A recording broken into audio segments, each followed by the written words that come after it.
আল কুরআন দিয়ে দেশ শাসন করলে কেন শান্তি, নিরাপত্তা ও উন্নয়ন নিশ্চিত হবে, বিশেষ করে বাংলাদেশের প্রেক্ষাপটে? আপনি কি কখনো ভেবেছেন কেন আমাদের সমাজে শান্তি নেই? কেন প্রতিটি রাস্তায় ভয়, ঘুষ, দুর্নীতি, চাঁদাবাজি? কেন লাখো শিক্ষিত তরুণ বেকার? এর কারণ একটাই, আমরা কোরআনের বিধান থেকে মুখ ফিরিয়ে নিয়েছি। আল্লাহর দেওয়া এই সংবিধান যদি রাষ্ট্রে চালু থাকত, তাহলে সমাজে থাকত না অবিচার, নিরাপত্তাহীনতা কিংবা শোষণ। কোরআনের শাসন মানে কি? আল কোরআন হল মানবতার ম্যানুয়াল। যেভাবে একটি যন্ত্র সঠিকভাবে চলতে হলে গাইডলাইন দরকার, তেমনিভাবে সমাজকে ঠিক রাখতে হলে দরকার কোরআনের নির্দেশনা। যারা আল্লাহর বিধান অনুযায়ী বিচার করে না, তারা জালিম। সূরা আল মায়েদা ৪৫। আল কোরআনের আইন চালু হলে দুর্নীতি বন্ধ হবে। বাংলাদেশ বিশ্বের অন্যতম দুর্নীতিগ্রস্ত দেশ। ঘুষ ছাড়া চাকরি হয় না, ন্যায্য অধিকার পাওয়া কঠিন। কিন্তু কুরআনের আইন হলে ঘুষ, সুদ, চাঁদাবাজি হবে স্পষ্ট হারাম। শাসক হোক বা সাধারণ কর্মচারী, সবার জন্য এক আইন। তোমরা একে অপরের সম্পদ অন্যায়ভাবে ভক্ষণ করো না। সূরা বাকারা ১৮৮। ঘুষ দাতা ও গ্রহণকারী উভয়ই জাহান্নামী। তিরমিজি ১৩৩৩।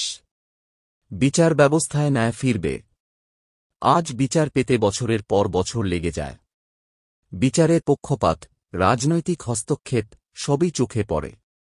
কিন্তু কোরআনের আইন হলে বিচার হবে দ্রুত।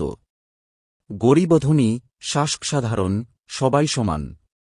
কেউই আইনের ঊর্ধ্বে থাকবে না। তোমরা ন্যায়ের উপর প্রতিষ্ঠিত থেকো, যদিও তা নিজের, বাবা মা বা আত্মীয়ের বিরুদ্ধে যায়। সূরা নিসা ১৩৫। সমাজে নিরাপত্তা আসবে। আজ নারী নিরাপদ নয়, শিশুরাও নিস্তার পায় না। অপরাধীরা আইন ও রাজনৈতিক ছত্রছায়ায় রক্ষা পায়। কিন্তু কোরআনের শাসন মানুষকে আল্লাহভীতি শেখায়। যে ব্যক্তি গোপনেও অন্যায় করতে ভয় পায়, সে সমাজে অপরাধ টিকে থাকতে পারে না। যারা তাদের প্রতিপালককে অদৃশ্যে ভয় করে, তাদের জন্য রয়েছে ক্ষমা ও মহাপুরস্কার। সূরা মুলক ১২। অর্থনীতিতে বরকত আসবে। বাংলাদেশের অর্থনীতি আজ সুদনির্ভর, ঋণের বোঝায় জর্জরিত। ব্যবসা হয় মুনাফা নয়, প্রতারণার উপর। কিন্তু কোরআনের অর্থনীতিতে সুদ নিষিদ্ধ। জাকাত দ্বারা দারিদ্র্য দূর হয়। ব্যবসা হয় ন্যায়ের ভিত্তিতে। আল্লাহ সুদকে ধ্বংস করেন এবং সদকা বৃদ্ধি করেন। সূরা বাকারা ২৭৬। জাতিগত ঐক্য ফিরবে। বাংলাদেশ বিভক্ত রাজনৈতিক দল, মত, স্বার্থ ও লোভে। কিন্তু কোরআন মানুষকে এক জাতি বানায়, ভাই ভাই। নিশ্চয়ই মুমিনগণ পরস্পর ভাই ভাই। সূরা হুজরাত ১০। কোরআনের রাষ্ট্রব্যবস্থায় দলাদলি নয়। থাকবে ন্যায়ের ভিত্তিতে নেতৃত্ব ও সেবামূলক রাজনীতি। রাসূল সাল্লাল্লাহু আলাইহি ওয়াসাল্লামের আদর্শে রাষ্ট্র।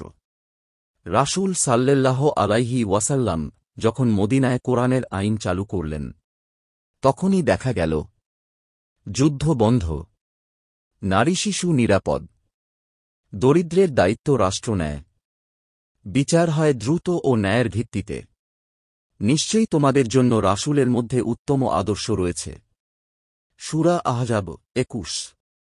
সুতরাং বাংলাদেশে যদি কোরআনের শাসন চালু হয়, তাহলে ঘুষ, সুদ, দুর্নীতি বন্ধ হবে।